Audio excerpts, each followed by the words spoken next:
નમસ્તે મારા વાલા વિદ્યાર્થી મિત્રો, કેમ છો બધા? મજામાં? તો ચાલો આજે આપણે ધોરણ 10 માં ગુજરાતી વિષયમાં પાઠ 30 સૂર્યનું સેવન જોઈશું.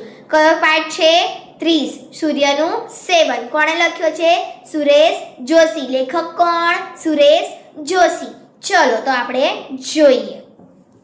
આપણો ભારત દેશ એટલે ઋતુઓની વિવિધતાવાળો દેશ, બરાબર ખરું ને? ભારતમાં મુખ્યત્વે શિયાળો, ઉનાળો અને ચોમાસું એમ ઋતુઓનો ક્રમ ગોઠવાયેલો છે, બરાબર. આપણા ત્યાં ઉનાળો, શિયાળો, ચોમાસું બધું આવી રીતે ઋતુઓ ગોઠવાયેલી છે. પણ ખરેખર જોઈએ તો આપણા ઋતુચક્રમાં 3 નહીં પરંતુ 6 ઋતુઓ છે. કેટલી ઋતુઓ છે? 6. પ્રત્યેક મુખ્ય ઋતુની 2 પેટા ઋતુ છે, હેમંત અને શિશિર એટલે કે પાનખર એટલે શિયાળો, વસંત અને ગ્રીષ્મ એટલે ઉનાળો તથા વર્ષા અને શરદ એટલે ચોમાસું. હેમંતનું હીર, વસંતનો વૈભવ, વર્ષાની હરિયાળી અને શરદની સૌમ્ય શીતળતા કુદરતના રમ્ય અને સુકુમાર સ્વરૂપો છે. દરેક ઋતુનું પરોઢ આમ તો પોતપોતાની રીતે સુંદર અને આહલાદદાયક છે, પરંતુ શિયાળાના પરોઢની નયનરમ્યતા, સૌમ્યતા, શીતળતા અને સ્વાભાવિકતા તો કંઈ ઓર જ હોય છે. આવે સમયે જ્યારે બાલ રવિનો રથ સૂર્યોદય રૂપે નિરભ્ર આકાશના ખુલતા આસમાની રંગમાં સોનેરી કિરણો ફેલવે છે અને ગગનને માંડવે ઉષાદેવી મોહક રંગોળી પૂરે છે, ત્યારે ધરતી પર ઉષ્મા, હૂફ અને ચેતનાનો પ્રાણ સંચાર થાય છે. ચાલો આપણે પણ ઉષ્મા, હૂફ અને ચેતના આપતી લેખક શ્રી સુરેશ જોશી કૃત સૂર્યનું સેવન નિબંધનું કૃતિનું રસપાન કરીએ. ચલો તો આપણે એકમ 1 પર પહોંચીશું, સમજૂતી પર પહોંચીશું. સમજૂતી એકમ 1. આ પ્રથમ એકમમાં નિબંધકારે શિયાળાની પરોઢની, સૂર્યોદયની અને પંખી સૃષ્ટિની વાત કરી છે. તેની સાથે માનવ જગતને પણ સાંકળી લીધું છે. શિયાળાનો સમય છે એટલે રાત્રિ કેવી હોય? લાંબી હોય અને દિવસ ટૂંકો હોય. પરોઢિયાનો અને પ્રભાતનો સૂર્ય આહલાદક લાગે. નાયક કહે છે કે હુંફાળા સૂર્યના કિરણોમાં બેસવાનું તેમને ખૂબ જ ગમે છે. જ્યારે શિયાળો હોય ત્યારે એકદમ થોડું ઓછું સૂર્યદાદા પડતા હોય અને એ સૂર્યદાદાના આપણે એમાં બેસીએ, તડકો આવે તો આપણને થોડું બોડીમાં સારું લાગે છે, ખૂબ ગમે છે. એટલે અહીંયા બરાબર સૂર્યના કિરણોની નીચે. ગઈકાલે સૂર્યાસ્ત થયા પછી એટલે કે સંધ્યાકાળે શિરીષના પાંદડા બીડાઈ ગયેલા. શિયાળાની રાત્રિ લાંબી એટલે સજીવારોપણ અલંકારનો ઉપયોગ કરી લેખક કહે છે કે તેની નિંદ્રા ખૂબ લાંબી ચાલી. હવે તો નાના મોટા રંગબેરંગી પક્ષીઓએ પોતાનું મનગમતું આસન શોધી લીધું છે. નાનકડો પ્રકૃતિનો મધુર ઉદ્ગાર સમૂહ નાજુક શક્કરખોળ પર ગોઠવાઈ ગયો છે. વૃક્ષો પણ શાંત રીતે સ્વસ્થતાથી ઊભા છે. નિબંધકારે તેમની આ મુદ્રાને, સ્થિતિને અંતર્મુખ થયેલા ધ્યાનસ્થ યોગીની સાથે સરખાવી છે. ઉપમા અચાનક પવન ફૂંકાય છે, આપણે ચોંકી ઉઠીએ છીએ. પવનના આ અણધાર્યા આકસ્મિક સ્પર્શને કોઈ પરક્રિયા પારકી સ્ત્રીના સ્પર્શ સાથે સરખાવ્યો છે. સૂર્યના કિરણો જે બારીમાંથી પ્રવેશ પામી રહ્યા છે એ ઉગમણી બારીમાંથી નાયકને ખસવાનું મન થતું નથી.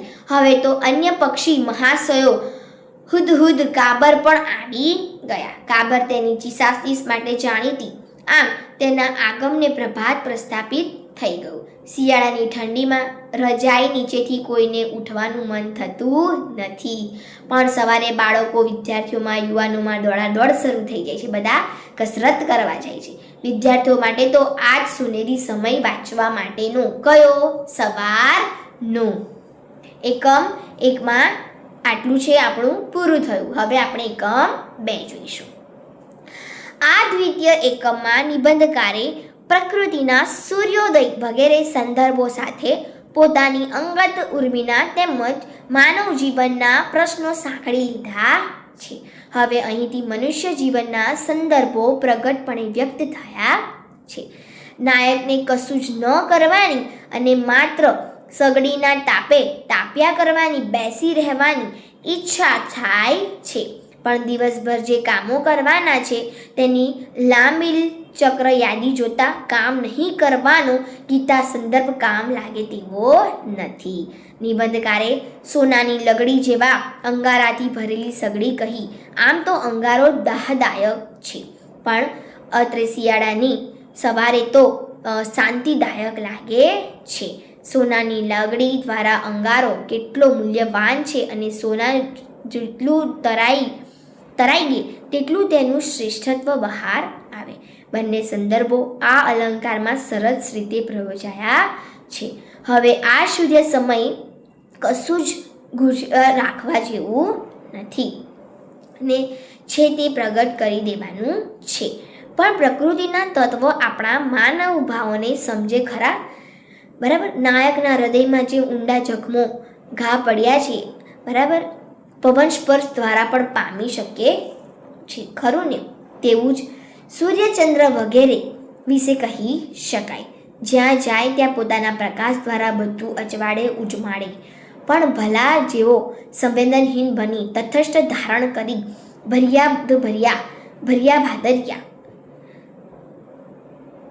પ્રેમ સાથે ફીટ ફેરવે છે, તેઓને તો તેના પર પ્રકાશ પાડી ખુલ્લા કર. નિબંધકારનું ચિંતન આગળ ચાલે છે, પણ પ્રકૃતિ તો પોતાના જ મસ્ત વ્યસ્ત પ્રકૃતિને માનવોના સુખ દુઃખોની સી પડી હોય, બરાબર? પ્રકૃતિને શું પડી હોય? નાયકને સમુદ્ર, શહેર, ગામડું ક્યાંય થરીઠામ થવાનું ગમતું નથી, કારણ કે બધે જ વિરોધી તત્વોનું મિશ્રણ, બધું જ ગૂંચવાયેલું અને અટપટું, બરાબર. નિબંધકાર આથી કહે છે કે ઈશ્વર કરતાં માનવીનું જીવન વધુ અસહ્ય છે, અટપટું છે. પ્રભાતના પ્રથમ કિરણે હૃદય સૂરજમુખીની જેમ ખીલ્યું, પણ અતીતના દુઃખોની છાયા તો અસ્તિત્વમાં જ છે. આ ધન્ય ક્ષણે સુખદ દિવસના આરંભની સાથે પેલી દુઃખદ પળો ગૂંથાઈ જાય છે. ઉદાહરણ સૂરજમુખીનું. આપણું હૃદય પણ બંનેને સુખ, સૂર્ય, દુઃખ, આંસુને ઝીલવા સક્ષમ હોવું જોઈએ. સૂર્ય માથે ચડી રહ્યો છે. નિબંધકાર આપણા વહેમેલા માણસની ટીકા કરતા ગ્રહ દશાની અને તેની માન્યતાની ઠેકડી ઉડાડે છે. રસોડામાં આવતી તલ સાંકળીની વાસ એમને આકર્ષે છે. મકર સંક્રાંતિ એટલે ગુપ્તદાનનો મહિમા, લાડુની અંદર 4 આની મુકાતી વગેરે શૈશવના દિવસો યાદ કરે છે. હવે એકમ 3 સમજૂતી. આ તૃતીય એકમમાં નિબંધકારે માનવીના હૃદય સુધી કેવી રીતે પહોંચી શકાય તેની મથામણ વ્યક્ત કરી છે. માનવીની આંખો સર્જકના શબ્દો પણ છેતરામણ હોઈ શકે. જેના શબ્દોમાં પારદર્શકતા તે જ મોટો કવિ. પ્રકૃતિમાંથી આ પારદર્શકતાનો ગુણ શીખવા જેવો છે. મનુષ્ય પ્રકૃતિ પાસે સહજતાથી પહોંચી શકે છે, પણ માનવીના હૃદય સુધી પહોંચવું હોય તો આંખ દ્વારા પહોંચાય, પણ આંખમાંય તેનું સાચું પ્રતિબિંબ ના પણ હોય. શબ્દો દ્વારા પહોંચાય, પણ શબ્દો સાચા ન પણ હોય, છેતરામણા પણ હોઈ શકે. શબ્દો પણ સાચા, આડંબર રહિત અને પૂર્ણ તથા પારદર્શક હોવા જોઈએ. મોટા કવિઓ જ આ કરી શકે છે, કારણ તેમના શબ્દોમાં સચ્ચાઈ છે, અનુભૂતિ સચ્ચાઈ છે. શબ્દો 2 સ્તરના અભિજ્ઞા જે કહેવાયું હોય તે મુખ્ય અર્થ 2 વ્યંજના કે લક્ષણો શબ્દો દ્વારા જે ભાવ વ્યંજિત કરવામાં આવ્યો હોય તે સમર્થ. કવિ આ 2 વચનનો અવકાશ ઉત્તમ રીતે સમુદ્ર કરી આપે છે. અવકાશને પણ સમુદ્ર કરવું જોઈએ. માનવીએ પ્રત્યેક પળે સામેની વ્યક્તિ નાની હોય કે મોટી તેનું આત્મગૌરવ જળવાય તેવો વ્યવહાર કરવો જોઈએ. નિબંધકાર સૂર્ય અને જુઈની કડીનું ઉદાહરણ આપતા કહે છે કે સૂર્ય જુઈની નાજુક કડીને સાચવવા, સંરક્ષવા જેની આગળ કેવો કૃણ બને છે, પોતાની ગરમીથી તેને રંજડતો નથી, તેમ માનવીએ પણ અન્ય સાથે સંબંધો જાળવવામાં દરેકનું આત્મગૌરવ સચવાય તેમ વર્તવું જોઈએ અને એવું પારદર્શી હૃદય કેળવવું જોઈએ કે સામને આપણે ઇતર ન લાગીએ, પોતાના જ લાગીએ એવી તદુપતા કેળવવી જોઈએ. નિબંધના અંતમાં પુનઃ નિબંધકાર સૂર્યની વર્તમાન સ્થિતિના વર્ણન પર આવે છે. સૂર્ય હવે ખોલી રહ્યા છે, શિરીષના પાંદડા પણ ખૂબ ખીલી ચૂક્યા છે, તે સૂર્યના તાપને પ્રેમથી આરોગી રહ્યા છે. આ કુદરતી ક્રમના કારણે કદાચ આવતીકાલે ત્યાં પુષ્પ પણ જોવા મળે. બરાબર. અહીંયા આપણું 30મો પાઠ પૂરો થયો. Thank you.